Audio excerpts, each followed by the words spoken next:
You know what makes a swamp diorama look absolutely stunningly amazing?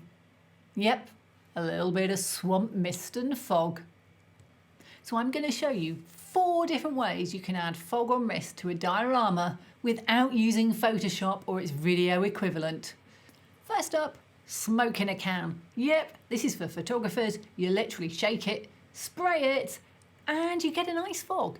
It's a mist really, it's more like a smoky room perhaps than a swamp fog, but it does what it says on the tin, atmosphere in a can. Next up, water vapour. You get all those home evaporator things, and we've got one, and they look really good. But just don't really look like fog or mist, do they? Next up is definitely the best smelling of the bunch. It's cherry flavoured vape smoke. It's a homemade fog machine made using a vape, and I'll show you how to make it in a minute. This one doesn't have as much oomph as a proper fog machine, so it's probably better on a smaller diorama, but it gives a nice effect if you wait for it just to evap off a bit. And number 4 on the list, but my personal favourite, is the fog machine. I've had this for so many years and it puts out a lot of volume. There's just one downside with that.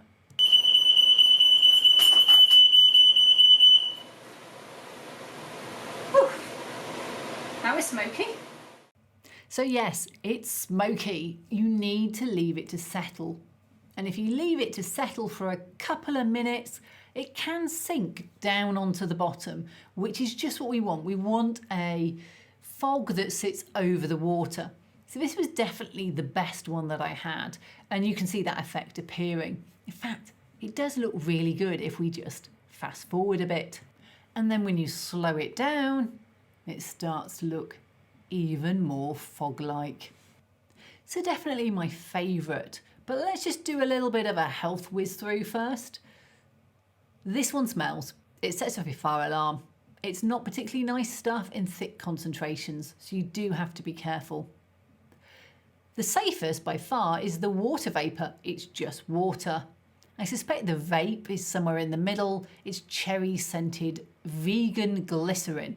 So it's fairly natural, but you probably still don't want to breathe it. And finally, the spray can, well, it's a petroleum product. It smells like it. They all leave a slight residue. The water leaves water. The others leave maybe an oily residue if you use them too much. But if you want to make your own miniature vape fog machine, I'm going to quickly show you how. So the basis of this is a vape. I don't actually smoke, so I know very little about them. I followed Kamui Cosplay's excellent video on how to produce a fog machine and made 1 or 2 changes. One of which was I drilled a hole in the side of the vape, so when it's in my little box, I could still get the vape liquid in there. It means you can't turn it upside down or you get cherry scented glycerin all over your hands, but it does make it much easier to fill up because you don't have to take it apart at all.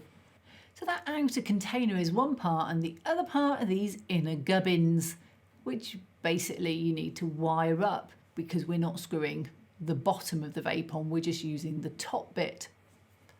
Don't forget, all the materials are linked down below if you want to know what I used. Now I'm using 3 volts for this, and we'll look in a minute how I do the power. It's probably slightly under the rating, which can be about 4 volts, but it means I'm not going to blow it as quickly, so I can have it on for longer. To get the power there, I have to put something onto that little bit in the centre there. And for that, I just soldered on a wire. When I said soldered on, just soldered on, it's not that quick because this is a big piece and this is a small soldering iron, and you need to make sure it gets plenty hot enough so that it sticks rather than ending up with a rather naff joint that comes off 10 minutes later. Sand the outside and solder a different wire on there. This is the negative terminal, so I used black. And it passes the tug test. So I want to use a USB for the power. It's what I use for most of my dioramas, but they come in at 5 volts and I'm putting the vape at 3 volts so it doesn't burn out. That means I need 2 little gubbins. The first is this. It's a micro USB power connector. I bought it on Amazon. The second is this 5 volt to 3 volt converter. very easy to wire in, and it means I can power my vape without blowing it. Vapes need something to blow through. Normally someone sucks on them to get the smoke to come out, but we don't have that. So I'm using an aquarium pump. Thankfully, it has its positive and negatives marked very simply, so it's quite easy to solder up. So let's have a look at the circuit in its entirety. The coil on the left is the vape. Couldn't find a symbol for that. The bit in the middle is the fan. It looks nothing like that again, but symbol problems.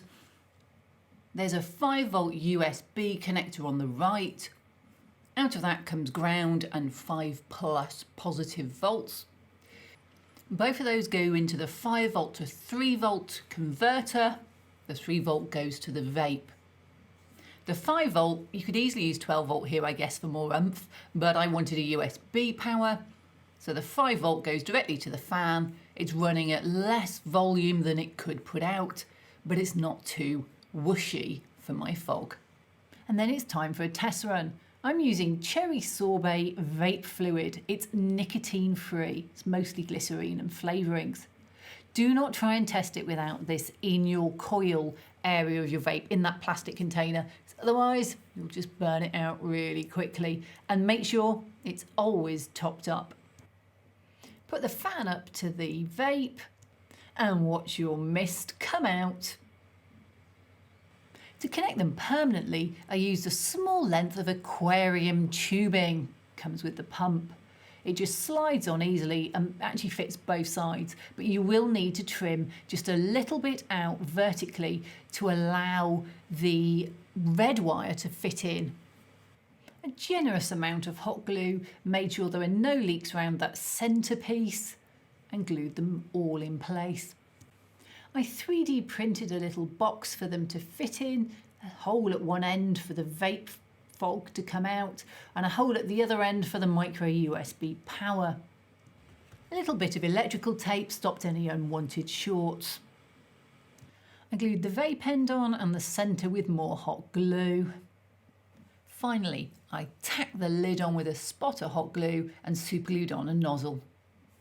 And I was done. A little miniature fog machine. Very easy, took me a couple of hours. Now the only final thing I need to say is don't let it run out of glycerine and don't do it for too long. You could overheat the coil. Now if you're taking photos, you should be able to get a good snap. If you're using this for a video, then consider slowing it down. It may just look a little bit more realistic. But all in all, it adds such an atmosphere to this diorama. I'll definitely be doing it again.